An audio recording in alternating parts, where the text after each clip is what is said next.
Hello दोस्तों। आज मैं आप लोगों के लिए लेकर आई हूँ the diary of a young girl.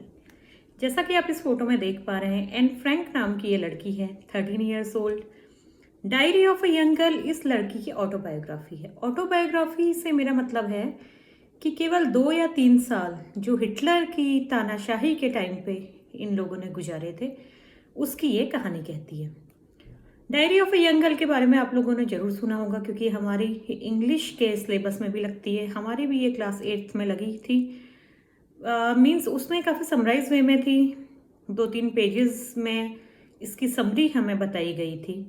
तो ये इस यंग गर्ल की केवल डायरी ही नहीं है, बल्कि ये काफ़ी डीप हमें बताती है ह्यूमैनिटी के बारे में, उस समय के बारे में जब ये लिखी गई थी। सेकेंड वर्ल्ड वॉर के टाइम की बात है। The diary of a young girl and Frank केवल 97 रुपीज़ में आपको ये बुक ऑनलाइन मिल सकती है। तो काफ़ी अच्छी बुक है बच्चों के लिए, आपके लिए, पढ़ने के लिए, समझने के लिए। आइए हम इस बुक के बारे में आगे बात करते हैं।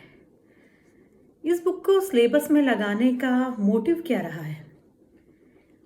ये बुक एक बच्ची की कहानी है, लेकिन उस बच्ची की कहानी के थ्रू ये दुनिया कैसी है, ये कितनी खूबसूरत दुनिया है, पर हम इसे क्या बना देते हैं, ये हम इसमें देख पाते हैं।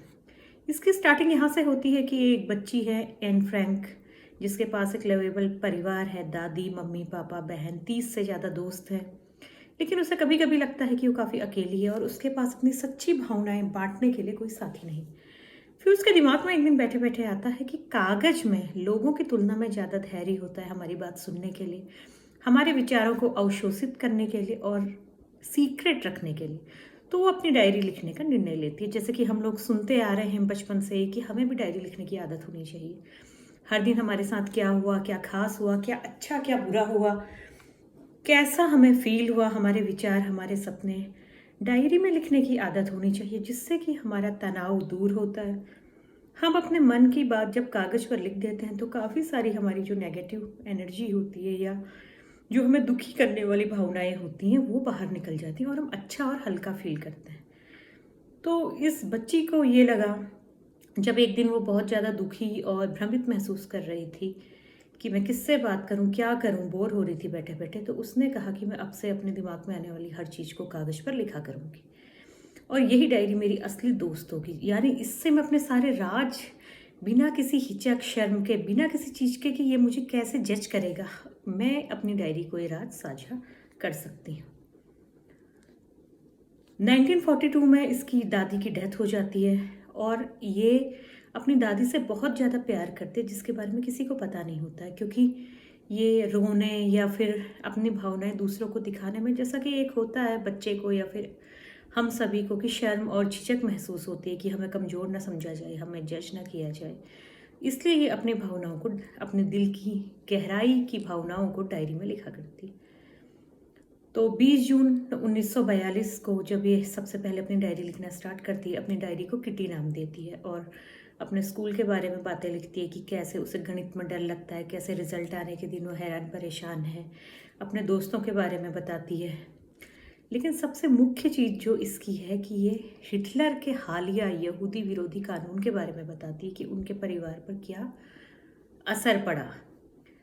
1938 के प्रोग्राम्स ने यहूदी लोगों को पीले तारे पहनने के लिए मजबूर किया था और साइकिल चलाना, कार या फिर कोई भी सार्वजनिक वाहन में जाना बिल्कुल मना कर दिया था। वे रात को बाहर नहीं जा सकते थे, फिल्में या नाटक नहीं देख सकते थे। बहुत ही कड़े नियम लाद दिए गए थे। यहाँ पर हम देखते हैं कि ह्यूमन कैसे एक दूसरे को किस हद तक प्रताड़ित कर सकता है। तो ये सारी चीज़ें भी एन फ्रैंक लिखती थी। लेकिन एक दिन क्या हुआ, एक दिन तो उसकी पूरी ज़िंदगी ही बदल गई, जब सभी लोगों को छिपने पर मजबूर होना पड़ा, क्योंकि जो हिटलर था उसने अपने को ना मानने वाले जितने भी ये यहूदी लोग थे, सबको मारने, प्रताड़ित करने और ये प्रताड़ना कैंपों में डालने के निर्देश दे दिए थे। तो जल्दीबाजी में एनी के परिवार और दोस्तों ने अपना सामान समेटा और ये कुछ जान पहचान वाले लोग एक गुप्त स्थान एनेक्स में छुप गए। तो सोचिए कैसी स्थिति रही होगी जब वो लोग केवल अपने को जिंदा रखने के लिए जमीन के अंदर, जहाँ बहुत ही कम हवा है, रोशनी नहीं के बराबर है, खाना पीना पानी और सामान कुछ भी नहीं है वहाँ, वो केवल जिंदा रहने के लिए छुपे हुए हैं। तो 13 साल की बच्ची के मन पर इस सब का क्या असर पड़ा होगा, ये सारी चीज़ें उसने अपनी डायरी में लिखी। तो जो हमें बहुत बड़ी जानकारी देती है, क्योंकि उस समय क्या हुआ था इसके और कोई हमारे पास लिखित प्रमाण बहुत अच्छे से नहीं मिल पाते हैं। बड़े लोगों की लिखी हुई बातें जो होती है उसमें कहीं ना कहीं हम लोग बायसनेस देखते हैं, लेकिन इसमें हम एक बच्चे की फीलिंग्स देख सकते हैं कि उसको ये सब कैसा लगा था। वो बताती है कि वो लोग एक गुप्त जगह पर छुपते हैं, दीवार से जहाँ जाने का रास्ता होता है, और बुक्स की अलमीरा से वो जगह छुपी हुई होती है। वहाँ बहुत सख्त नियम होते हैं, वो लोग रोशनी नहीं कर सकते, आवाज़ नहीं कर सकते, फुसफुसा भी नहीं सकते कि किसी को पता ना चल जाए कि यहाँ लोग छुपे हुए हैं। पानी को बहुत कम वो लोग यूज करते हैं, बहुत ही कम राशन होता है जिसे गिन गिन कर वो लोग खाते हैं। और अगर कोई बीमार पड़ गया तो फिर उसके लिए कोई बचाव का साधन नहीं होता। अक्टूबर 1940 के अंत में उसके पिताजी को खसरा हो जाता है। कोई डॉक्टर वहाँ पर नहीं होता है और न ही वहाँ पर दवाएं मिलती हैं, और भोजन मिल भी सकता है, नहीं भी मिल सकता है। वो कभी कभी बहुत सड़े हुए आलू खाने को उन लोगों को मजबूर होने लगता है।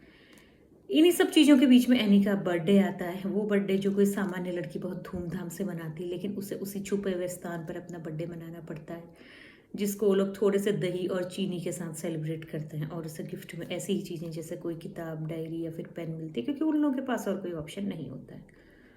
रात को चोरी छुपे उसके पिता या फिर एक आध और सदस्य बाहर जाकर राशन वगैरह का इंतजाम करते हैं। वो जानते हैं कि उनको देखते ही गोली मार दी जाएगी। कई दिनों तक वो केवल पालक खाकर जिंदा रहते हैं, उबला हुआ पालक, सड़ा हुआ पालक, कच्चा पालक। तो इस तरह से कैसे परिस्थितियों में वो जीती और बोर्डम का शिकार होते हैं, क्योंकि उनके पास करने को कुछ भी नहीं होता है। तो वो कई तरह के बात करने वाले धीरे धीरे गेम्स खेलते हैं, कैसे अपना टाइम पास करते हैं, ये सब इसमें दिखाया गया है। और इस समय भी उसकी आप लड़की की जिजीविषा और महत्वाकांक्षा देखेंगे कि वो लगातार फ्रेंच, अंग्रेजी और गणित सीखना जारी रखती है। गैलीलियो और चार्ल्स वी की पुस्तक पढ़ती है। धीरे धीरे 1944 आ जाता है, यानी 2 साल बाद। वो 2 साल पूरे छुपे रहते हैं। हम लोग अभी इमेजिन भी नहीं कर सकते ऐसी स्थिति में रहने का कुछ दिन तक, लेकिन वो लोग 2 साल तक लगातार ऐसी स्थिति में रहते हैं। और वहीं एनी अपना 15वां जन्मदिन मनाती है। आखिर 2 साल बाद वो दिन आता है जब मित्र देशों की सेनाएं हिटलर पर आक्रमण करने लगती हैं, जिसका सभी को इंतजार होता है, और मित्र राष्ट्रों द्वारा फ्रांस के कुछ हिस्सों पर कब्जा कर लिया जाता है। और नाश्ते के लिए चोरी छुपे उन लोगों तक सामान आता है, दलिया, स्ट्रॉबेरी, रोटी, ये सारी चीज़ें। और साथ में वहाँ पर उसका एक दोस्त बनता है जो उसका हम उम्र होता है, पीटर, जिसके साथ वो अपनी काफ़ी सारी बातें साझा करती है। 1945 यानी 3 साल बाद उसकी माँ एक शिविर में भूखमरी और थकावट से मर जाती है। 1944 के अंत में मार्गोट और एनी को एक और शिविर में भेज दिया जाता है, जहां टाइफस और सर्दी के कारण दोनों की मृत्यु हो जाती है। यानी 3 साल बाद, 3 साल के इतने संघर्ष के बाद आखिरकार एनी की मृत्यु हो जाती। और एनेक्स में जो लोग छुपे हुए थे उनमें एकमात्र जो जीवित व्यक्ति बचा हुआ था वो एनी के पिता थे। 3 जून 1945 को एम्स्टर्डम लौट आए थे अपनी पत्नी और बेटी के बारे में मालूम करने। जब मालूम होता है कि दोनों की डेथ हो गई है, तो मिप गीज ने उनको एक डायरी सौंपी जो एन फ्रैंक की डायरी थी, जो आखिर बच गई थी, और कहा कि ये तुम्हारी बेटी की विरासत है। हर फादर की तरह वो भी अपनी बेटी को एक छोटी बच्ची समझते थे, लेकिन जब उन्होंने डायरी को पढ़ा तो अपनी भावनाओं पर काबू नहीं रख पाए। इतना कुछ उन्होंने खुद लिखा है कि एनी को हम एक बच्चे के रूप में सोचते थे, लेकिन उसके लेखन से हमें पता चला कि वो एक जटिल, विचारशील युवा महिला थी जो हर चीज़ को फील करती थी, हर चीज़ को काफ़ी डीपली सोचती थी। तब उन्होंने सोचा कि एनी की ये भावनाएं, खासकर उस समय की भावनाएं जब पूरा विश्व हिंसा की आग में जल रहा था, सभी लोगों तक पहुंचनी चाहिए। आखिर एनी की डायरी को प्रकाशित करने का वो सोचते हैं, और एनी द सीक्रेट एनेक्स नामक पुस्तक के नाम से वो इसे प्रकाशित करने की कोशिश करते हैं। स्टार्टिंग में बहुत से लोगों ने ये बुक पब्लिश करने से मना कर दिया था, क्योंकि लोग सोचते थे 13 साल की बच्ची की डायरी में आखिर क्या हो सकता है। लेकिन फाइनली जब ये बुक रिलीज़ हुई तो इसने दुनिया में धूम मचा दी। ये दिखाती है एक बच्चे की नज़र से कि बड़े होकर हिटलर जैसे लोग एक छोटी कोमल बच्ची के ज़िंदगी में उसकी भावनाओं में कितना बड़ा प्रभाव डाल सकते हैं। उसकी पूरी ज़िंदगी तबाह हो गई, उसकी पूरी ज़िंदगी उथल-पुथल हो गई, लेकिन आखिरी समय तक उसने हिम्मत रखा, धैर्य रखा, आज़ादी का सपना देखा, अपने परिवार के साथ, दुनिया के साथ फिर से एक खुशहाल जीवन जीने का सपना देखा। हालाँकि इसका अंत दुखद हुआ, लेकिन फिर भी आज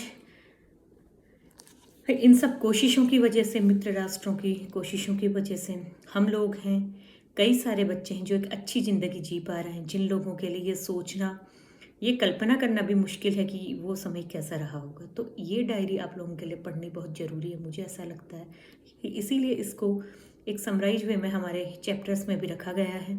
तो आप लोग एन फ्रैंक की डायरी बुक ज़रूर पढ़िए। इसका हिंदी वर्ज़न भी काफ़ी अच्छा है। इसके रेट भी कुछ ज़्यादा नहीं है, 97 रुपीज़ की बुक है। ऑनलाइन आप लोग इसे ऑर्डर कर सकते हैं। और आगे अगर आप लोगों को ऐसी ही बुक्स पढ़ने का शौकीन है, विश्व युद्ध से रिलेटेड बुक्स या फिर ऑटोबायोग्राफी आप लोग पढ़ना चाहते हैं, तो प्लीज़ मुझे ज़रूर बताएं। और हमारे चैनल बुकहोलिक्स रिव्यूज़ को लाइक, सब्सक्राइब और शेयर करना ना भूलें। Thank you.